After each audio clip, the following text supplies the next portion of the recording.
Hello, fellow rosarians. So today we need to talk about it, and I can't believe it. It's the end of the season. It has gone by so quick, and it's really with mixed feelings because sometimes I think, oh, I'm going to miss the blooms. And then I have another thought of, I can't wait for a break. It will be here before you know it, the end of the season when we're talking about winterization. But until then, I want you all to think about the end of the season fertilization. I'm going to pop up on the screen for you all when your approximate date is for your last fertilization. I also want to put on the screen the link that I want to send you to check on those dates. You can put in your city at this link and it will tell you when your freeze date is that year.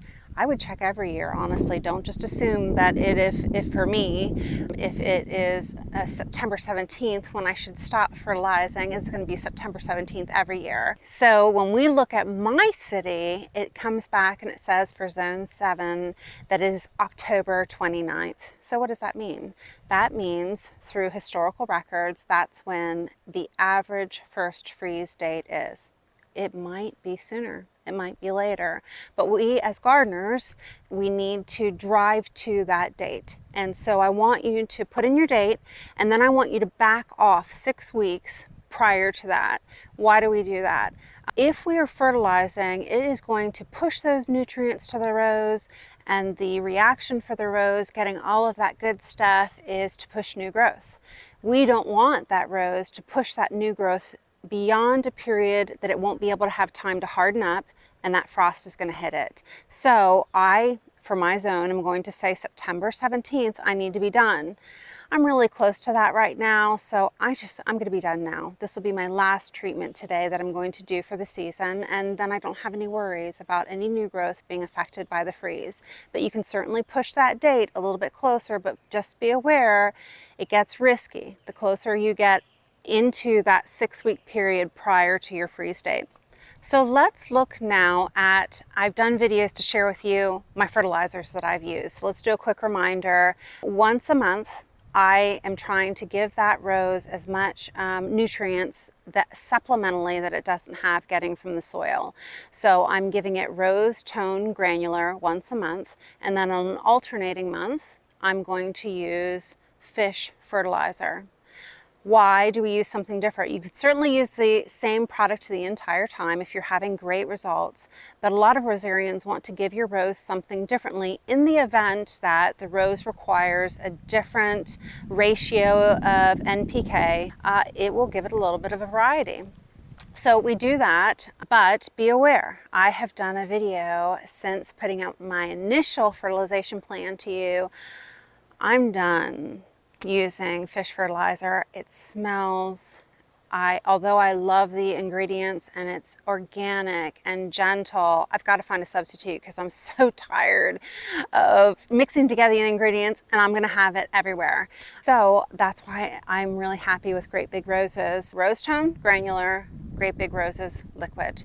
So today's fertilization, just so you know, I got to use up all the rest of this nasty fish fertilizer. So I'm going to be doing it. This was a month where I normally would have done Rose Tone Granular, so I'm going to do a half of a dose of the Rose Tone and a full dose of the Fish Fertilizer, and that should get me through until next season, and I can use up all the products that I've got because I hate letting things go to waste. So what else do I do when I am doing a monthly fertilization treatment? I look at all of the leaves that are affected. So I know once a month I'm going to remove all of the leaves on the rose that are affected. If it's healthy and it's green and it doesn't have any issues, it gets to stay.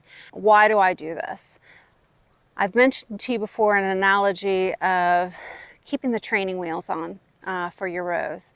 You want them to learn how to get immunity and how not to have to become dependent on you spraying it for whatever ails it, because if it's dependent, it's not going to figure it out and build that immunity on its own so that you don't have to take care of it like that anymore.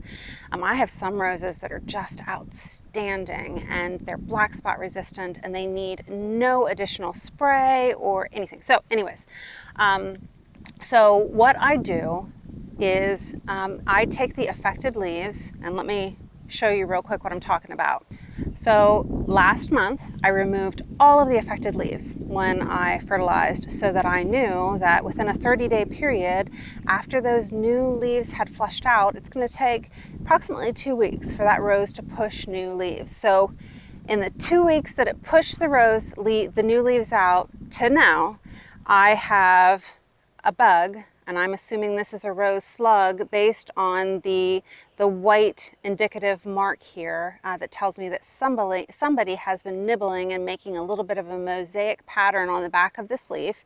Oh, in fact, here he is. Look at this crazy thing. So normally it's green, but this one, for whatever reason, I hope you can see that. Pause if you need to and zoom in, but this little guy's black. So do you see him right here? I'll circle it on the screen so you can see it. Do you see him, Ken? So I just showed it to my husband too. So it's kind of a U shape right here. That is it's a rose slug. So if you imagine 1 month ago, I defoliated this whole thing. Within 2 weeks, it flushes out its new growth. So in 2 weeks' time, a rose slug has found it. All right, and so normally I do have another video on rose slugs, and I'll pop that up here for you. They're normally light green in color. I don't know if the darker color means that it's more aged and it's been here longer. The other thing that I'm taking off of mine is black spot. So somebody has been nibbling on this and it has black spot.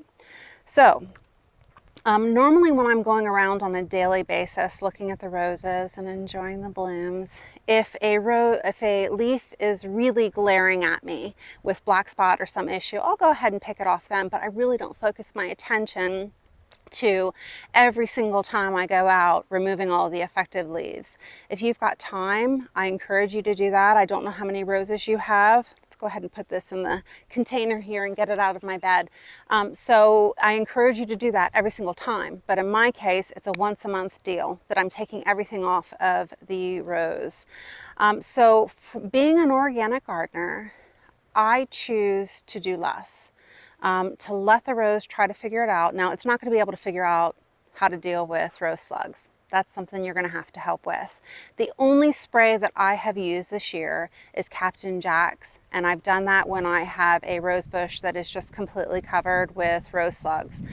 I can only think of less than 3 or 4 times that I've done that all season.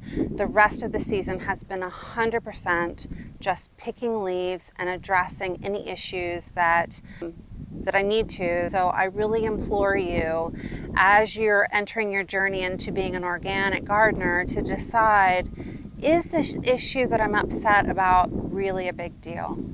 For instance, aphids. At the beginning of the season, I was really, trying to have that picture garden, and I want the aphids off, and in time I've realized, is it really a big deal if aphids are there? Because it's bringing the beneficials. My ladybugs are going to love them, and there's so many other bugs. Now I make sure that there's not a complete infestation where it's going to be affecting the bud and making it look warped. As long as it's just a couple, I don't care. I want you to really take a hard look at what bothers you in your garden and decide if it's something that you need to chemically treat, or can you let it go? So I have to deal with the pest because the rose can't figure that out on its own, but it will be able to figure out the black spot issue.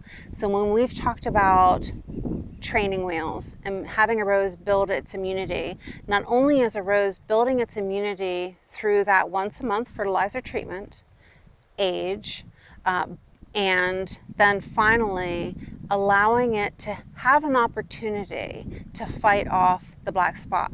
Now, there may be some roses that absolutely will not figure it out, and you have to decide if that's a rose that you want to keep in your garden. But for me, up until now, I have found that there is less black spot, and I've been doing this for this entire season. I haven't been spraying for anything. I've just been picking off the leaves. Now, some of my folks out there, they're in a really hot environment. I'm talking over 100 degrees, 105 degrees and up, and you have been struggling to keep your roses watered, and you're going out in the morning before the sun comes up and spraying that whole rose bush down. You're going out late in the day and spraying it down and then letting that water evaporate it overnight so that it doesn't get black spot. For those folks, I know that you're going to say, I can't defoliate during those months. I need to keep all the leaves on as possible to be able to shield the rose. I get it, 100%. Yes, you absolutely do need to do that. Do not defoliate during those months. But when it cools down, and hopefully by the time you're getting ready for your later fertilization treatments, you can really focus on that defoliation. And then of course, at the end of the season, we'll talk about winterization. I defoliate the entire rose because I don't want any of the leaves that may be affected with black spot or any other issues staying on the rose through the winter. Today, and then also at the end of the season, basically anytime you're in your rose garden working, bring your leaf blower out with you, clear out the beds, get all of those affected leaves out so that you're giving the rose the best environment that you can. So I've talked a lot. Let's go ahead and show you how quick and easy it is to defoliate. What do we need while we're out here? We need our bin to put everything in, but in case something falls that we don't get into the bin, we've got our leaf blower. I've got pruning shears in case I decide that I want to clip something down. But honestly, I think that I save a lot of my pruning after I've defoliated, fertilized. I'll probably come back and do all of my final clipping for the month afterwards, but you're going to have your alcohol in your little paint bucket so that you can clean your shears after each cut. And then I've got my rose tone. I've got my wonderful Fish Fertilizer that I'm going to be wearing at the end of this. And oh, of course, the gloves. Last thing I'll say about the gloves, I'm going to go ahead and link everything to my store so you can take a look around and see the things that I recommend. Why am I not putting cowhide leather gloves in my store? I'm leaning towards a vegan lifestyle. That's the only reason. Some people might want that. That's great. I support it. Anything that you need to protect your hands. I've heard some nasty stories about people getting cut by a rose thorn and getting infected. I don't want that.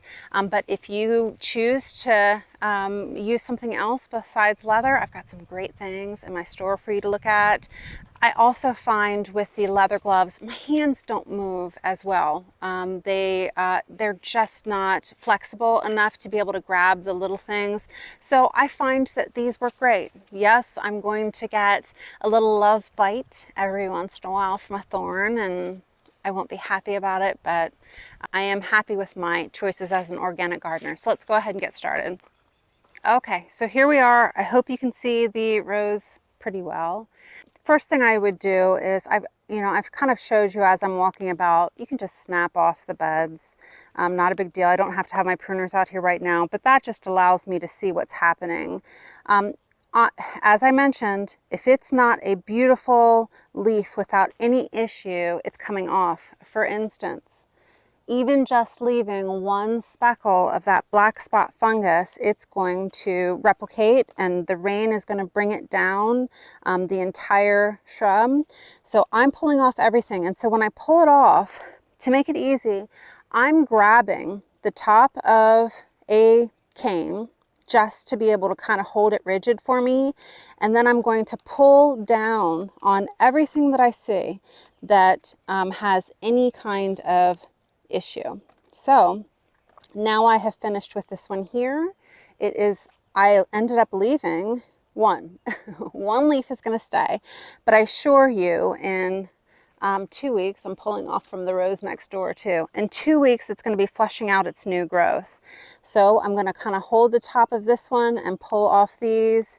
It's pretty quick. When you're pulling these off, there's a little piece on the back of a lot of these leaves. If I were to grab this without gloves, there is a little prickle on the back of these leaves. So you just have to be careful with that, but I'm happy with these gloves. So I can also just take it and lift it off. Sometimes if I've had if I look at this and say, I'm taking off this entire one, I can grab down here at the base and just kind of pull up on it, and that takes off everything except for this cane. But I'm going to go ahead here and just pull off 1, 2, 3. So this is just monotonous work. You can listen to music out here and dream about all of your garden plans for the next season. When I'm looking down here, I know you can't see from this viewpoint, but somebody has been nibbling on this little bud. So guess what? He comes off. I've tried to leave those in the past, and sometimes if I get the bug off of it, it will still flush out with a bloom, but it kind of looks warped. So it's just easier just to take it off. So there we go. This is it now for this rose bush. When I look here, now I'm looking for any other visible damage of issues that I need to be aware of.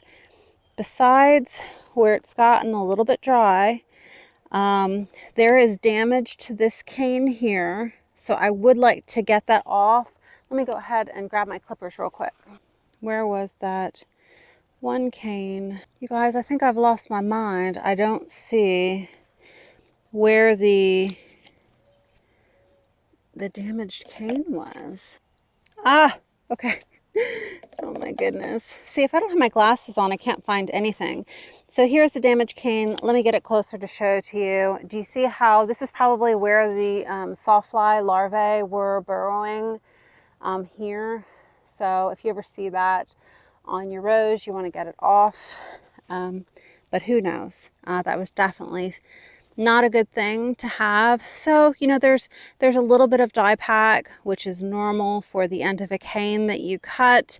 But looking at everything else here, it all looks good. So I'm just taking off.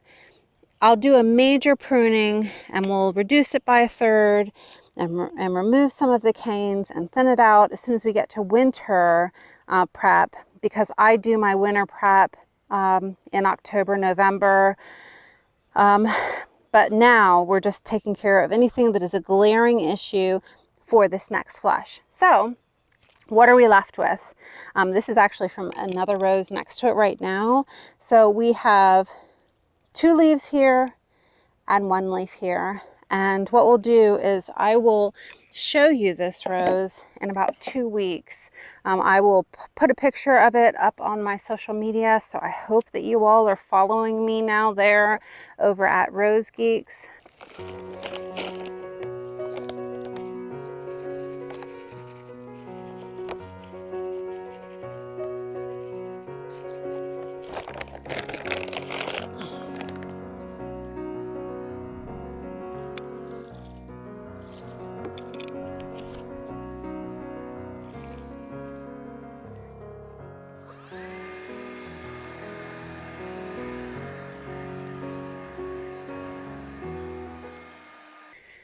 So, I'm already smelling like it. I'm not looking forward to taking care of this fish fertilizer, but at least it will be gone. I won't have to look at it again. So I hope this video is helpful, that you know now what the freeze date is for your zone, your city. Please make sure you check that link for the estimates specifically for your city. You know how I'm fertilizing my last month before the season ends, that I defoliate all of my affected leaves. And what else did I share with you? I guess that's it. So thanks so much for joining me. I'll see you in the next video.